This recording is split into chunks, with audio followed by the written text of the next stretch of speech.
김건희 씨에게 오늘 법원이 징역 1년 8개월형을 선고했습니다. 재판부는 도이치모터스 주가 조작과 명태균 씨 여론조사 의혹은 무죄로 판단했습니다. 취재기자를 연결합니다. 이준엽 기자. 네, 서울중앙지방법원입니다. 네, 1심 선고 결과부터 자세히 전해주시죠. 네, 재판부는 김 씨의 도이치모터스 주가 조작 혐의, 그러니까 자본시장법 위반에 대해서는 무죄로 판단했습니다. 또 명태균 게이트로 불리는 명 씨의 여론조사 비용 대납, 정치자금법 위반 혐의에 대해서도 혐의가 없다고 봤습니다. 다만 마지막 통일교 청탁, 특정 범죄 가중법상 알선수재 혐의에 대해서는 일부 유죄로 선고했습니다. 통일교가 건넨 샤넬 가방 1개는 대가성 선물로 인정하지 않았고 그라프 목걸이와 샤넬 가방 1개, 천수삼 농축차만 청탁성으로 결론 지었는데요. 이에 김 씨를 징역 1년 8개월에 처하고 압수된 그라프 목걸이 1개를 몰수하도록 했습니다. 또 이미 교환하는 등 몰수가 어려운 샤넬 가방과 천수삼 농축차 가액인 1,281만 5천 원은 추징하도록 판결했습니다.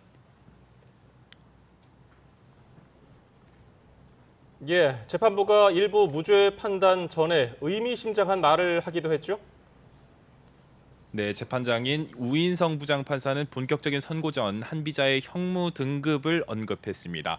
법의 적용을 받는 사람은 권력자이든 아니면 권력을 잃은 자이든 예외나 차별이 없어야 한다는 뜻인데 불분명할 때는 피고인의 이익으로 해야 한다는 무죄 추정의 원칙이 피고인의 권력자이건 권력을 잃은 자이건 다르게 적용될 수 없다고 콕 집어 언급했습니다. 다만 이후 각 공소 사실에 대한 판단을 설명한 뒤 양형을 설명하는 부분에서는 단호한 어조로 지적을 이어갔습니다. 영부인에게 대통령과 같은 권한이 부여돼 있지만 나라를 대표하는 상징적인 존재로 걸맞은 처신이 필요하다면서 높은 청렴성이 요구된다고 꼬집었습니다. 이어 지위가 높을수록 금권의 이익을 의식적으로 경계해야 하는데도 자신의 지위를 영리 추구 수단으로 오용했다고 말했습니다.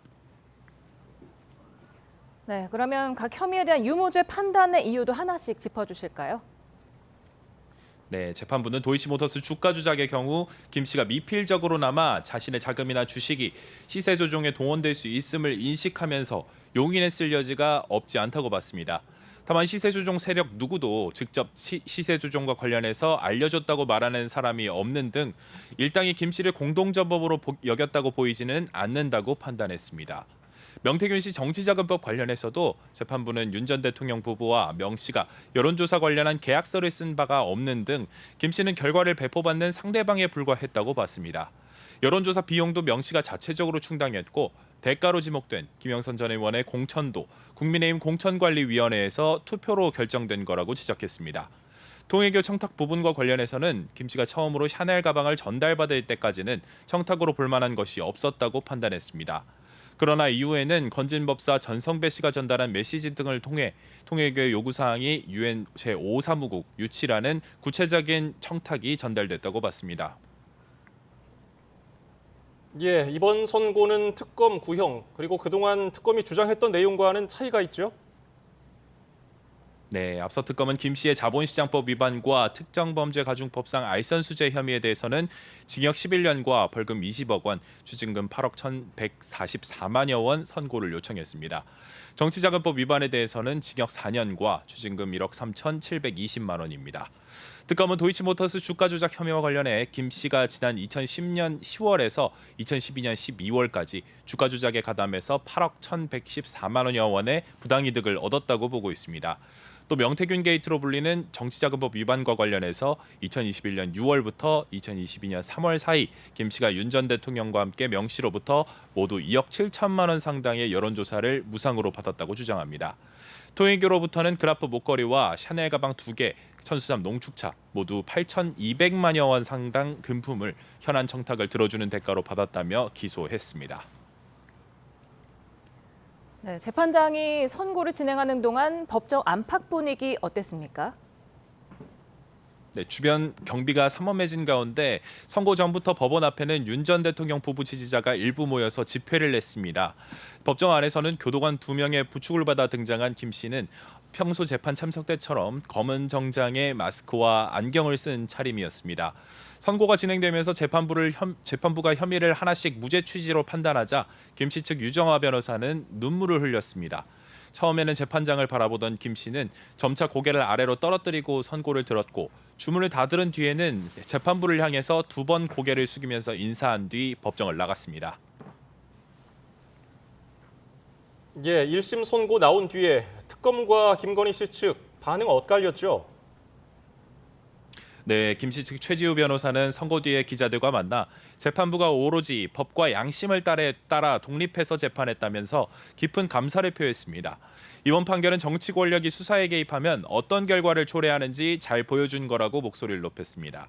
변호인단은 이후 접견에서 전달받은 김 씨의 입장도 전했는데요. 김 씨는 재판부의 엄중한 지적을 겸허히 받아들이며 그 무게를 가볍게 여기지 않을 것이고 다시 한번 자신으로 인해서 심려를 끼쳐드린 점에 대해서 모든 분에게 송구하게 생각한다고 밝혔습니다. 반면 특검은 이례적으로 곧바로 항소 방침을 밝혔습니다. 오늘 선고가 법리적으로는 물론 상식적으로도 납득하기 어려운 논리라며 도저히 수긍하기 어렵다고 입장을 냈습니다. 유죄 부분에 대한 법원의 양형 판단도 사안에 비춰 매우 미흡해 이를 바로잡기 위해 항소할 예정이라고 설명했습니다.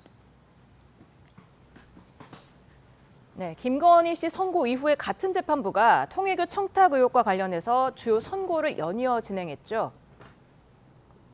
네, 같은 재판부가 오후 3시 열린 윤영호 전 통일교 세계본부장에 대한 1심 선고에서 청탁금지법 위반과 정치자금법 위반 혐의에 대해서 모두 징역 1년 2개월을 선고했습니다.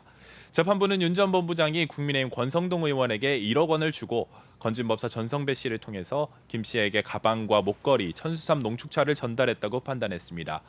또 6,220만 원 상당 그라프 목걸이의 경우 통일교 교단 자금으로 구매한 점에 대해서 횡령 혐의도 인정됐습니다. 다만 한학자 총재의 원정 도박 관련 수사 정보를 습득해서 증거를 없앴다는 혐의에 대해서는 특검 수사 대상이라 볼 수 없다고 판단했습니다. 뒤이어 오후 4시 열린 권 의원 1심 판결에서 권 의원은 징역 2년형을 선고받았습니다. 재판부는 국민 누구보다 청렴이 요구되는 국회의원 신분에서 불법 정치자금을 받았다면서 정치자금법 입법 취지를 훼손하고 헌법의 책무를 저버렸다고 지적했습니다. 앞서 특검은 윤 전 본부장에게는 징역 4년을, 권 의원에게는 징역 4년과 추징금 1억 원을 구형했습니다. 예, 앞으로 김건희 씨 다른 재판도 연이어서 받게 되죠? 네, 김건희 특검이 기소한 혐의가 11가지, 사건 수를 기준으로 하면 9건입니다. 통일교의 국민의힘 당원 집단 가입 의혹 재판이 하나, 각종 금품 수수 의혹 재판이 하나, 이렇게 재판이 2건 더 진행되고 있습니다. 당원 가입 재판은 다음 달 3일 공판 준비기일을 연 뒤 본격적인 재판이 시작될 전망이고요. 이봉관 서희건설 회장의 나토 3종 귀금속과 이배용 전 국가교육위원장의 금거북이 등 금품 수수와 관련한 재판은 아직 기일이 잡히지는 않았습니다. 지금까지 서울중앙지법에서 전해드렸습니다.